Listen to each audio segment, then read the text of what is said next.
जोंनि मानगोनां फाउन्डार प्रेसिडेन्ट रन्जन दैमारि सारखौ मा होनो जाबर जीबन जोबथा मा होनो सेन्ट्रेल जेलावहाय दोननायनि मोनसे नटिस होदों।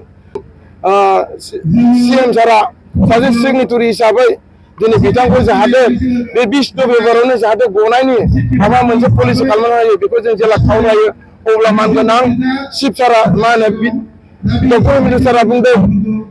हेरेनाथ आरो चिफ सेक्रेटारि आपने लिखे लब जे डायरेक्ट बुंदों मा माने नभेम्बरनि 20 तारिखाव हियारिं दं रन्जन दैमारिया बिनि थाखाय आसामनिफ्राय जेसेबांनाखि नो अबजेक्शन सार्टिफिकेट नांगौ जेसेबांनाखि डकुमेन्ट्स बियो बे बुस्थुखौ दिनै आसामनिफ्राय हरनाय जाथों बेखौहाय सानसे साननैनि गेजेरावनो फुरा क्लियार खालामना लाखानांगौ होननानै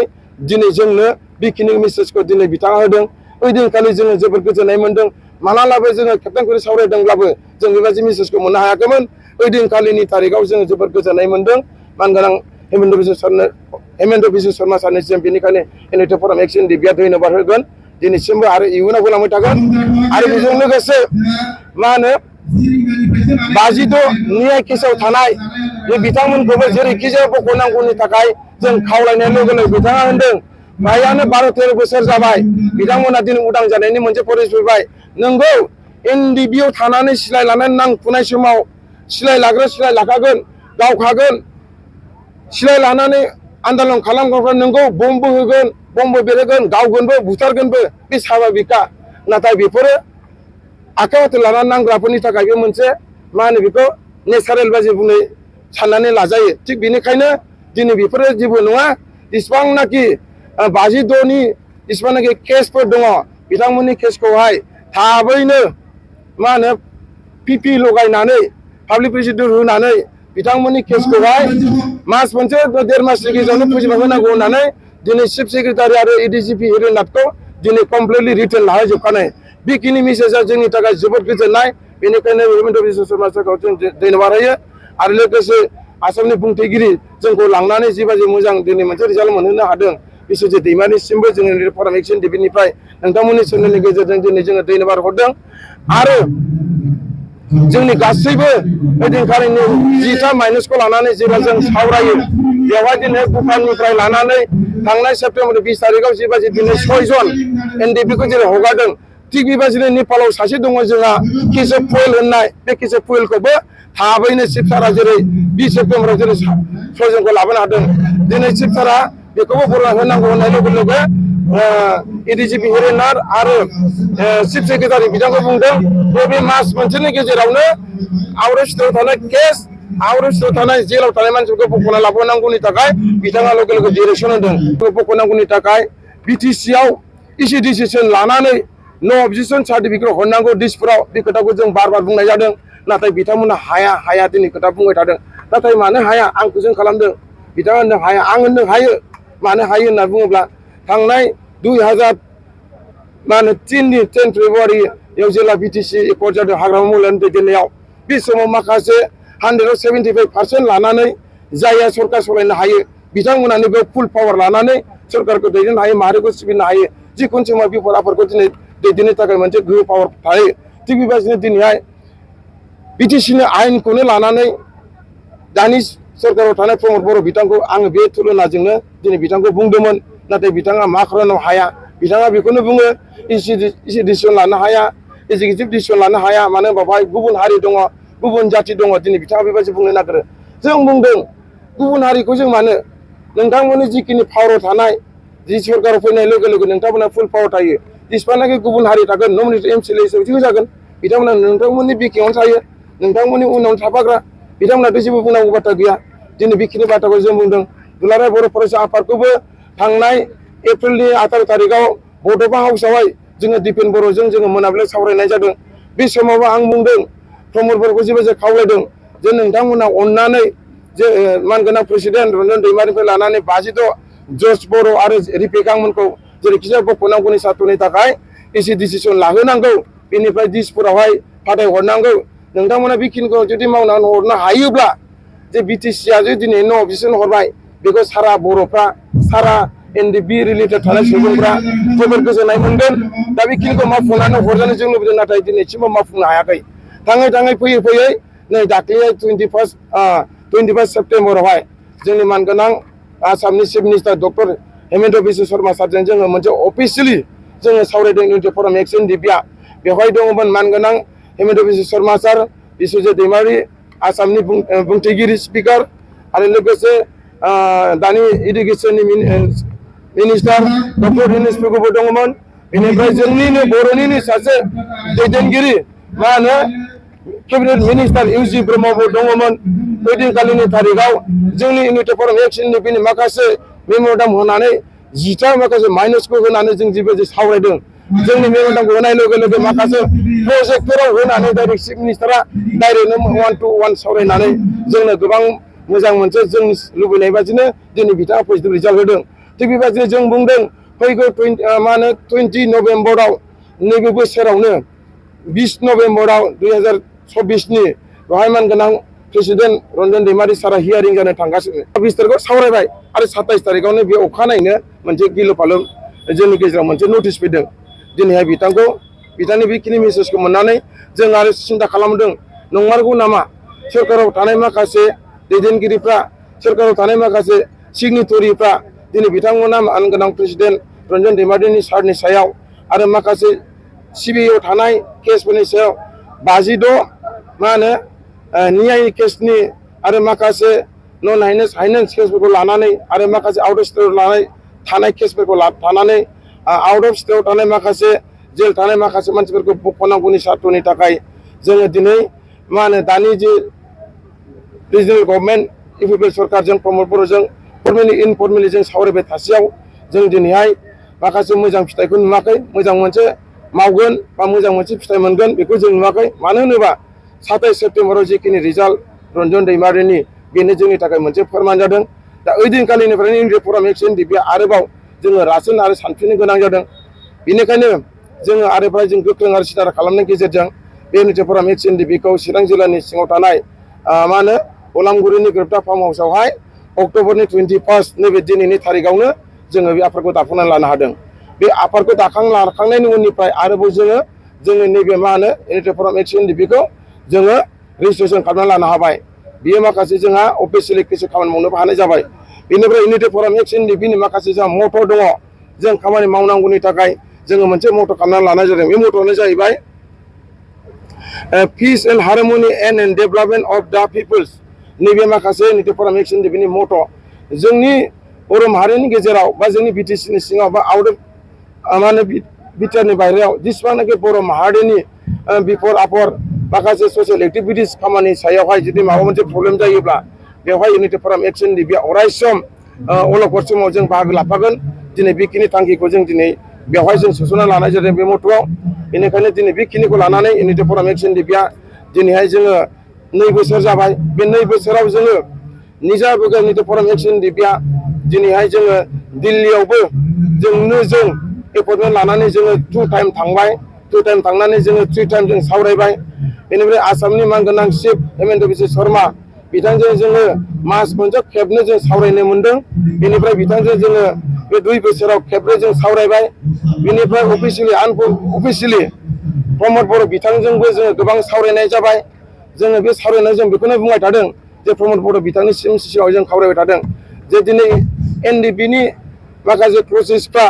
एकर्ड जाखांनायनि उनावहाय मानो दिनैहाय मावफुंजायाखै बेफोरनि थाखाय जोङो प्रमद बर'नि सिगाङाव आं बार बुंदों जे जोंनि मानगोनां प्रेसिडेन्ट रन्जन दैमारिखौ बख'नांगौनि थाखाय आरो बेनिफ्राय गासैबो केसखौहाय 1 मास 2 मासनि गेजेरावनो फोजोबना होनांगौ होननानै दिनै बिथाङा गासैबो गाव नट्स खालामनानै दिनै लाहोजोबदों बेनि थाखाय जों जोबोद गोजोनदों आरो बिनि उनावहाय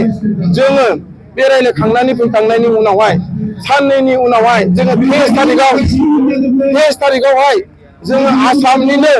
जेनेरेल एडभकेट दिबुजित सयकियाखौ जों लोगो हमदों जेला दिबुजित सयकियाखौ जों जेला लोगो हमदों अब्ला जोंखौ बुंदों नोंथांमोननि केसआ एनडिपिनि जेसेबांनाखि समस्याफ्रा गासिबो दिनै पलिटिकेलि प्रेसार फैबाय पलिटिकेलि हिसाबै नोंथांमोननि समस्या सल्भ जासिगोन आसामनि चिफ मिनिस्टार हेमन्त बिश्व शर्मा सारा आंनो बेखिनि मेसेजखौ हरबाय पलिटिकेलि बियो खामानि मावजासिगोन बेनिखायनो सिन्था खालामनांगौ गैया बेखिनि मेसेजखौ जों होदों बेनिफ्राय आसामनि बुंथिगिरि बिश्वजित दैमारियाबो मानगोनां आसामनि आसामनि दिबिजय सयकिया एडभकेटखौहाय दिनै बिथाङा बुंहरदों बिथांनि नामखौबो दिनै दिबिजय सयकिया सारा दिनै मुं लादों दिनै बिथाङा बुंदों जे दिनै नोंथांमोननि केसखौ आं जेसेबां एसेबां थाब मावगोन थिग बेबायदिनो जोंनाव सोंदोंमोन जे नोंथांमोननि पिपिआ सोर होननाय लोगो जों बुंदों जों जोंनि पिपिखौ जों मोनथिया सार थिग बेबायदिनो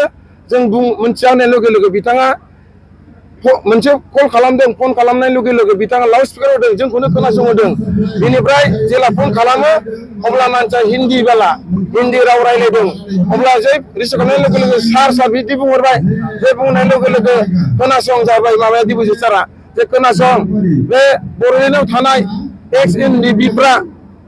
बिथांमोननि केसआ पलिटिकेलि मोनसे प्रेसार फैबाय खामानि मावना होनांसिगौ बेनिखायनो नोङो बहा दङ हायोबा थाब मावनांगौ माखासे खामानि दङ बेखौ जेला बुङो अब्ला बिथाङा बुंहरदों सार आङो आसामाव थांगासिनो दङ बेखिनि खामानि मावनो थाखाय आंनाबो मेसेजआ फैबाय अब्ला दिनै दिल्लीसिम सहैबाय जों सिन्था खालामदोंमोन जि समाव 21 सेप्तेम्बराव जोङो मानगोनां चिफ मा होनो हेमन्त बिस्व शर्माजों जों सावरायदों जों फोथायाखैमोन जे बे रुमावनो दंबाय थायो नाथाय बे रुमाव गैला 21 तारिखआव सावरायनाय बे रुमाव गैला बे अलरेडि आसामनि बाहेरायावबो दिनै दिल्लीसिमबो दिनै बे मेसेजआ थांबाय दिनै बेनि थाखाय जों जोबोद गोजोननाय मोनदों एनिटे फराम एक्सन डिबिया दिनै दुखु खस्थ'नि गेजेरजों दिनै बेखिनि खामानि मावनानै जों दिनै बेखिनि रिजाल्टखौ मोननो हादों आरो जोंनि सिगाङाव डाइरेक्ट बुंदों बर'लेण्ड थानाय एनडिबिफोरनि गासैबो केसखौ नोंथाङा थाबै मावना हरनांगौ बेनिफ्राय आङो इसिबां हायो इसिबां आंनिफ्राय गासिबो नर्मेलावनो लिरना हरनानै 1 मास 1.5 मासनि गेजेरावनो फोजोबना होनांसिगौ होननानै बिथाङा डाइरेक्टनो खोथाखौ जोंनि सिगाङावनो लाउड स्पिकार होनानै खोनासंहरदों बे जोंनि थाखाय जोबोद गोजोनथाव नोंथांमोननि नाजानाय नोंथांमोननि माखासे मा होनो मदद होनायनि थाखाय दिनै जों बेखिनि मेसेजखौ मोनफुंदों आरोबाव थांनाय अक्ट'बरनि 4 तारिखआव आरोबाव जोङो गुवाहाटीनि हाइकर्टआवहाय जोङो सासे एनएनबि चौधुरी हाइकर्टनि एडभकेटखौ जों जेला लोगो हमहैदों इउनिटि फराम एक्सएनडिबिनिफ्राय भिक्टिमास बिलखौ जों लाना थांनानै जेला जों रायलायहैदों अब्ला जों बुंदों जों इउनिटि फराम एक्सएनडिबिनिफ्राय जों फैदों जे दिनैनि तारिखआव जोङो आसाम गभर्नमेन्ट मानगोनां हेमन्त बिस्व शर्मानि दैदेननाय सरकारजों जोंनि इउनिटि फराम एक्सएनडिबिआ अफिसियेल सावरायनानै जोंनि माखासे खामानिखौ मावनो थाखाय जों दिनै मोजां रिजाल्ट मोनदों दिनै नोंथांमोना मा खबर मोनखोन होनब्ला जेला जों बुङो अब्ला बिथाङा बुंदों नोंथांमोननि खामानि मावनायखौ आं मोनजोब्बाय खोनाफैजोब्बाय थिगानो दङ आरो जों बुंदों सारनिफ्राय माबा मोनसे मोजां खबर दं नामा जेला जों बुङो अब्ला बिथाङा बुंदों नोंथांमोननि थाखाय जोबोद मोजां खबरा बेनो जाबाय मा सानै जे फासि जानो थांगासिनो दङ बे सानै फासि जानो थांनायाबो फासि जाला बेखौ आसाम सरकारा भारत सरकारा बेखौ कनसिडार होनाय जाबाय दिनै बेखिनिखौ एनएनबि चौधुरीया हाइकर्टनि एडभकेट बिथाङा जोंनो बेखिनि मेसेजखौ होदों अब्ला दिनै जोङो जोबोद गोजोनदों जोबोद मोजां मोनदों बेखिनि बाथ्राखौ जोङो दिनैहाय गोजोननाय मोननानैनो दिनै नैबे जोंनि नैथि इउनिटि फराम एक्सएनडिबिनि फाउन्डेसन बे सानावहाय जोङो अपेन सेसनावहाय जोंनि रायजो राजानो बा एक्सएनडिबिनि माखासे गोनो गोथोफोरनो नोंथांमोननि चेनेलनि गेजेरजों जों दिनै खौरांखौ दैथायहरगोन आरो जोंनि गेजेराव जुदि सोरबाफोर जुदि भुल बुजाबो जुदि गोनो गोथो दङब्ला दिनैनिफ्रायनो हयथ' बिथांमोना बयबो क्लियार जागोन आरो रोखा जालांगोन आरो बयबो खौसेथि फैनानै जोंखौ मदद होनानै खामानिखौ मावलांगोन आरो जोंनि गासैबो सिन्था धारना गासैबो थांखि दिनै बेफोरखौ जोङो मोनफुंनो हागोन बेखौ जों मिजिंथिदों बेनिखायनो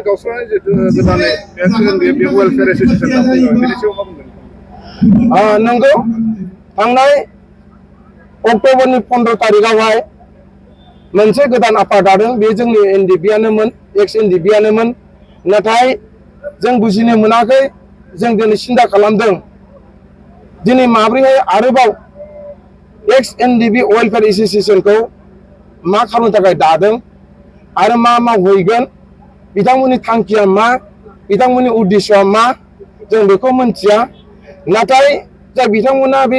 मा होनो एक्स एनडिबि वेलफेयार एस'सिएशनखौ दादों बिथांमोना कमप्लिटलि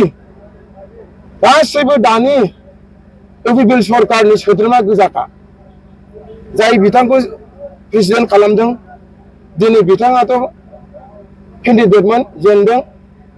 टिएलसिसिनि चेयारमेन आरो बिथांमोनजों जिखिनि प्रकाशआव नुजादों सावगारियाव नुजादों कमप्लिटलि दिनै बिथांमोना गासिबो सरकारनि मानसि जोबखा दा बे सरकारनि मानसिखा हिसाबै इउनिटि फरामनि जिखिनि प्रेसार होनाय खामानि मावनांगौब्ला जों जेबायदि मावबोदों बिथांमोना मावनो हानो हाया बेसो मोनसे कुइसन आंनि सोंथिया बेनिफ्राय आंहा एक्स एनडिबि वेलफेयार एसोसिएशननि सायावहाय मानि थाखाय दादों आरो मा मावलांगोन बेनि सायाव आंहा जेबो बुंनांगौ जेबो बाथ्रा गैया। दा बेनिखायनो नोंथांमोननि सिगाङाव आं बेखौनो बुंलांदों, जुदि मोजां मावलाङोब्ला माहारिया बिथांमोनखौ बोजबना लागोन। जुदि माहारिया जुदि मोजां मावलाङा, जि बोसोराव 4 बोसोर जाखाबाय बिथांमोनानो सरकार सलायदों, 4 बोसोराव जेबो नुखायाखैब्ला बिथांमोनखौ सोर बोजबगोन, सोर सापर्ट खालामगोन? देखा देखि नुखानाय क्लियारखा। दा बे बेलायावहाय मावलाङो मावलाङा मा आवगायलांनो हायो हाया जाबावगोन जेबो बुंनांगौ गैया। खिन्थु दिनै इउनिटि फराम एक्सननि बे आवगायनो हाबाय, सौहैबाय आरो जों कयदिनसोनि उनावनो नैबे लास्ट अक्ट'बरनि लास्ट उइकआवनो जों आरोबाव जोङो सोनाबहा थांबावगोन, दिल्लीयाव थांबावगोन। जोंहा मोनसे एपइन्टमेन्ट जाखाबाय, जों बेनि थाखाय जों थांनो रेडि जानानै दङ। दा बेखिनि इउनिटि फरामनिफ्राय बेखौनो जों खावलायदों आरो बिथांमोननि जे गोदानै दानाय बे दानायनि सायाव आंहा जेबो गोदान कमेन्ट होनांगौ जेबो गैया। बिथांमोना मा मावा बिथांमोननि खोथा। सिडली चिरां हिसाबै नंगौ 13 नभेम्बरावहाय मा होनो बाइ इलेक्सन जागोन। दा बे बाइ इलेक्सनाव इउनिटि फराम एक्सन बेनिफ्राय जोङो कमप्लिटलि जोङो मा होनो निउट्रेलाव थानानै जों खामानि मावनो नाजादों। खिन्थु जों जाय मानसिखौ दिनैहाय मा होनो मदद मोनदों बा सापर्ट होबाय थादों बिथांमोनजों जोङो मोजां गाज्रि जों रायलायगोन। दा बर्थमान इउनिटि फराम एक्सन बेनिफ्राय चिरां जिल्लानि सिडली बियाबनि जिहेतु बाइ इलेक्सन जानो गोनां, बे इलेक्सनावहाय इउनिटि फराम एक्सन एनडिबि हिसाबै जोङो नर्मेलाव थागोन। बेखिनिखौ नोंथांमोन सिनायदों खावलायबाय। 2025 जिहेतु बिटिसि इलेक्सन बेयाव उदाङै नोंथांमोना बाहागो लागोन। फैगौ 2025 बोसोरावहाय इउनिटि फराम एक्सन एनडिबिया सम आरो थासारिखौ नोजोर बोनानै जोङो खामानिखौ मावलांनो नाजागोन। खारना जाबाय मा, जोंनि इउनिटि फराम एक्सन एनडिबि बा थांनाय 2020-27 जानुवारिनि माखासे क्लजफ्राव लिरजानाय एनडिबिनि माखासे क्लजफ्रा गासैबो पलिटिकेलजों रिलेटेड गोजा, पलिटिकेलजों सोमोन्दो गोनां गोजा। दा बे खेथ्रआवहाय सोरबा सुबुंफ्रा सोरबा रायजो राजाफ्रा जुदि लुबैयोब्ला खावलायोब्ला आरो जाय सरकारा जोंखौहाय जोंनि समस्याखौ मावनो थाखाय जुदि मदद होलाङोब्ला इउनिटि फरामा सम आरो थासारिखौ नोजोर बोनानै जोङो आवगायलांगोन। दा बे खेथ्रआवहाय 2025नि जे बिटिसि इलेक्सन जागोन बे बेलायाव जोङो डिसकासन जाथ'वाखै। अब्लाबो जोंहा जोंनि मावनांगौ खामानिया गासैबो पलिटिकेलि रिलेटेड थानाय हिसाबै जोङो बेखौबो एसे सिन्था खालामदों, खिन्थु दा क्लियार नङा। दा बेनिखायनो नोंथांमोन सोंनाय बायदि आं दिनै बेखिनि मेसेजखौ होनाय जाबाय। Thank you.